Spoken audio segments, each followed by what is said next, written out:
ইতিমধ্যে আপনারা শুনেছেন যে আজকে নির্বাচন কমিশনে আমার হিয়ারিং হয়েছে। সেখানে আমি আমার প্রার্থীতা বৈধ হয়েছে এবং আমি ওখানে যেটা উপলব্ধি করতে পেরেছি, নির্বাচন কমিশন ইসি শতভাগ নিরপেক্ষ এবং ইসি মনে করে যে সকলের অংশগ্রহণে একটা উৎসবমুখর নির্বাচন বর্তমান ইসি দেশবাসীকে উপহার দিবেন, এতে কোনো সন্দেহ নেই। তো আমার যে সমস্যাটুকু হয়েছিল, আসলে এটা যে কর্মকর্তাকে এই দায়িত্ব পালন করার জন্য বলা হয়েছিল সেই কর্মকর্তার কোনো দোষ না। আসলে যিনি তাকে দায়িত্ব দিয়েছিলেন সে তাকে মনিটরিং না করার কারণে যে ত্রুটিটা হয়েছিল, এটা একটা তুচ্ছ এবং খুবই সামান্য, এটা ধর্তব্য কিছু না। তো কমিশনে আমি যাওয়ার পরে কমিশনকে আমি বলেছি, কমিশন আমার কথা শুনে কমিশন ন্যায় বিচার করেছে এবং আমার কথাটা যথাযথ ছিল। কমিশন সেটা আমলে নিয়ে আমার প্রার্থীতা বৈধ করেছে এবং আমি আরও নিশ্চিত হয়েছি দেশ স্বাধীনের পরে আজকে পর্যন্ত যতগুলো নির্বাচন হয়েছে এবং যতগুলো কমিশন বিগত দিনে গঠিত হয়েছে এবং বর্তমান যে কমিশন, এই কমিশন নিরপেক্ষ এবং প্রভাবমুক্তভাবে তাদের স্বাধীনতা নিয়ে, তাদের মেধা এবং তাদের যোগ্যতা অনুযায়ী তারা সারা দেশের প্রার্থীদেরকে সহযোগিতা করতেছে আইনের মাধ্যমে। সেখানে আইনের কোনো ব্যত্যয় ঘটে নাই এবং ইসি অত্যন্ত নিরপেক্ষ, এই কথাটা আমি বারবার বলতেছি এবং সেটা একটা নির্দলীয়, নিরপেক্ষ এবং একটা ক্রিয়েটিভ নির্বাচন ওনারা জাতিকে, দেশকে উপহার দিবে, এতে বিন্দু পরিমাণ সন্দেহ নাই। আর আমি গাজীপুর ৩ আসনের সর্বস্তরের ভোটার ভাই বোনদের কাছে আমার নিবেদন যে তারা সকলেই, আমি জনতার দাবিতে প্রার্থিতা ঘোষণা করেছিলাম। তো সর্বস্তরের মানুষ যখন শুনেছে যে আমার প্রার্থীটা অবৈধ হয়েছে, অনেকের মনে অনেক কষ্ট ছিল, তারা কান্নায় ভেঙে পড়েছিল।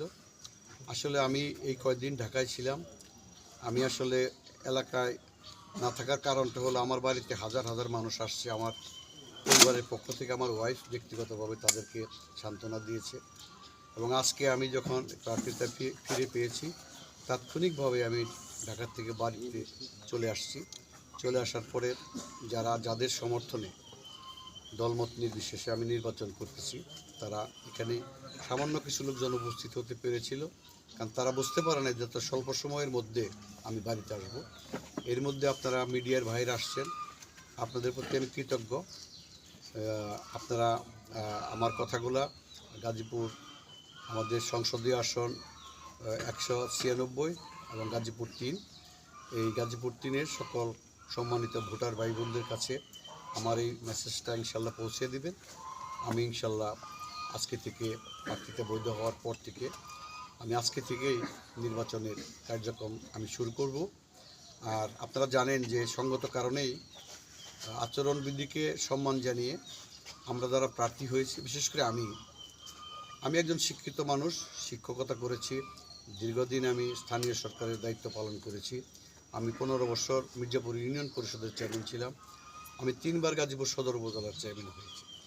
আমি নির্বাচন কমিশনকে বুঝি, আচরণবিধি সম্পর্কে আমার শ্রদ্ধা আছে, যে কারণে সকলেই আমার জন্য দোয়া করবেন, সকলেই আমার পাশে থাকবেন। আমি আপনাদের পাশে আছি এবং আমি মৃত্যুর আগ পর্যন্ত সর্বস্তরের মানুষকে সেবা দিয়ে যাব।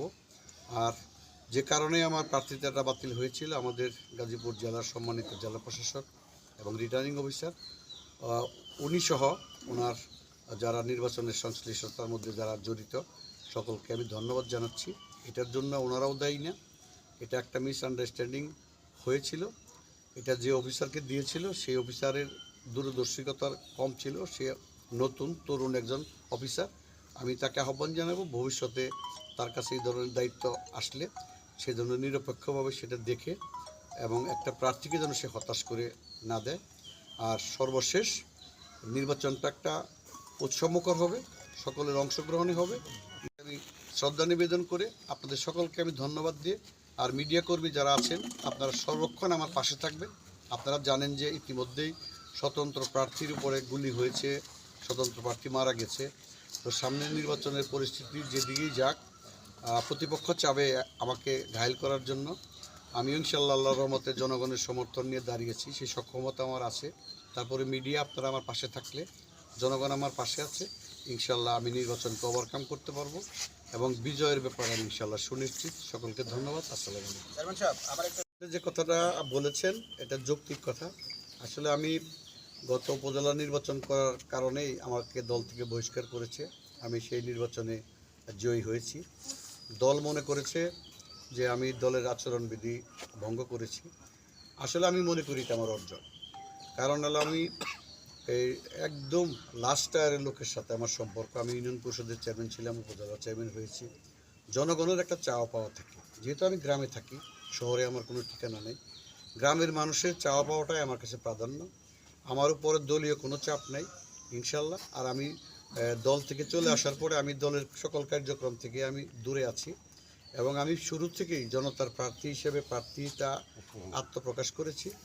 আজকে পর্যন্ত আমার দলের থেকে কোনো চাপ আসেনি। আর আমি যেহেতু দল থেকে চলে আসছি, আর ভবিষ্যতে আমার জন্য দল থেকে প্রেশার দেবে এই ধরনের কোনো সম্ভাবনা আমি দেখছি না এবং দল থেকে আমাকে এটা দিবেন আমি নিশ্চিত। আমি বিদ্রোহী প্রার্থী না, আমি স্বতন্ত্র প্রার্থী, আমি জনগণ। শেষ পর্যন্ত নির্বাচন ইনশাল্লাহ সকল আপনার বাধা বিপত্তি পেরিয়ে আল্লাহ পাক আজকে আমাকে জনগণের জন্য কবুল করেছে। ইনশাল্লাহ আমার এই দৃঢ়তা, আমার এই সিদ্ধান্ত, জনগণের এই ভালোবাসা, এটা নিয়ে আমি ইনশাল্লাহ মাঠে থাকবো।